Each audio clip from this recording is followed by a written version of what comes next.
ಭಕ್ತಿ ಭಾವದಲ್ಲಿ ಮೆರೆದ ರೇಣುಕಾ ಯಲ್ಲಮ್ಮ ಕರಗ ಮಹೋತ್ಸವ ಜನಮನ ಗೆದ್ದ ಪುಟ್ಟು ಹಾಂಜಿನಪ್ಪ. ನಗರದ ಪ್ರಸಿದ್ಧ ಶ್ರೀ ರೇಣುಕಾ ಯಲ್ಲಮ್ಮ ದೇವಿಯ ಕರಗ ಮಹೋತ್ಸವ ಈ ವರ್ಷವೂ ಭಕ್ತಿಭಾವದಿಂದ ಹಾಗೂ ಅದ್ದೂರಿಯಾಗಿ ನೆರವೇರಿತು. ಮಹೋತ್ಸವದ ಅಂಗವಾಗಿ ನಡೆದ ವಿವಿಧ ಧಾರ್ಮಿಕ ಕಾರ್ಯಕ್ರಮಗಳು ಭಕ್ತರಲ್ಲಿ ವಿಶೇಷ ಆಕರ್ಷಣೆ ಮೂಡಿಸಿವೆ. ಈ ಸಂದರ್ಭದಲ್ಲಿ ಕಾಂಗ್ರೆಸ್ ಮುಖಂಡ ಪುಟ್ಟು ಹಾಂಜಿನಪ್ಪ ಅವರು ದೇವಾಲಯಕ್ಕೆ ಭೇಟಿ ನೀಡಿ ವಿಶೇಷ ಪೂಜೆ ಸಲ್ಲಿಸಿದರು. ನಂತರ ಮಾತನಾಡಿದ ಅವರು, ಕ್ಷೇತ್ರದ ಜನತೆಗೆ ಉತ್ತಮ ಆರೋಗ್ಯ, ಐಶ್ವರ್ಯ, ಸುಖ, ಶಾಂತಿ ಹಾಗೂ ಸಮೃದ್ಧಿ ಲಭಿಸಲಿ ಎಂದು ಪ್ರಾರ್ಥಿಸಿದರು.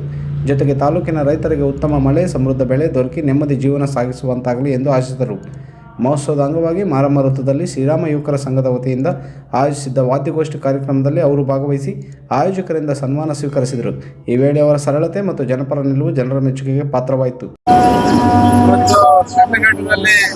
ಯಲ್ಲಮ್ಮ ದೇವಿ ಕರಗ ಮಹೋತ್ಸವ ಕಾರ್ಯಕ್ರಮ ಬಹಳ ವಿಜೃಂಭಣೆಯಿಂದ ತಾಯಿ ನಿರ್ವಹಿಸಿಕೊಡ್ತಾ ಇದ್ದಾಳೆ. ಸಾವಿರಾರು ಸಂಖ್ಯೆಯಲ್ಲಿ ಭಕ್ತರು ಬಂದು ತಾಯಿ ಕರಗನ ಕಟ್ಟುಕೊಳ್ಳುವಂಥದ್ದು, ವಿಶೇಷವಾಗಿ ರಾತ್ರಿ 12 ನಂತರ ಇಲ್ಲಿ ನಡೆಯುವಂಥದ್ದು ಸಾವಿರಾರು ಸಂಖ್ಯೆಯಲ್ಲಿ ಜನರು ನೋಡ್ತಾ ಬಂದಿರ್ತೀವಿ. ಈ ಶಿಡ್ಲಘಟ್ಟದ ಒಂದು ಪ್ರಥಮ ಕರಗ ಅಂತಾನೆ ಹೇಳ್ಬೋದು. ತಾಯಿಯ ವಿಶೇಷ ಯಲ್ಲಮ್ಮ ತಾಯಿ ಎಲ್ಲರನ್ನೂ ಕಾಪಾಡಲಿ. ಜೊತೆಗೆ ಇಲ್ಲಿ ಶ್ರೀರಾಮ ಯುವಕರ ಸಂಘದ ಸಹ ಕುರುಪೇಟೆಯಲ್ಲಿ ಬಹಳಷ್ಟು ಅಚ್ಚುಕಟ್ಟಾಗಿ ಎಲ್ಲರೂ ಒಗ್ಗೂಡಿ ಕರಗ ಮಹೋತ್ಸವ ಆಚರಣೆ ಮಾಡ್ತಾ ಇರೋಂಥದ್ದು. ಜೊತೆಗೆ ಮನೋರಂಜನಾ ಕಾರ್ಯಕ್ರಮಗಳನ್ನು ಇಟ್ಟು ಜನಗಳಿಗೆ ಒಂದು ಮನೋರಂಜನೆ ಕೊಡ್ತಾ ಇರೋಂಥದ್ದು ನಮ್ಮೆಲ್ಲರ ಸೌಭಾಗ್ಯ. ಹೀಗಾಗಿ ಕಮಿಟಿ ಸದಸ್ಯರು ಮತ್ತೆ ಯುವ ಶ್ರೀರಾಮ ಸೇನೆ ಎಲ್ಲರಿಗೂ ಸಹ ಒಳ್ಳೇದಾಗಲಿ, ಶಿಡ್ಲಘಟ್ಟ ಜನತೆಗೆ ಒಳ್ಳೇದಾಗಲಿ, ತಾಯಿ ಯಲ್ಲಮ್ಮ ಕಾಪಾಡಲಿ ಅಂತೇಳಿ ಎಲ್ರಿಗೂ ಯುಗಾದಿ ಶುಭಾಶಯಗಳ ಜೊತೆಗೆ ರಂಜಾನ್ ಹಬ್ಬದ ಶುಭಾಶಯಗಳು.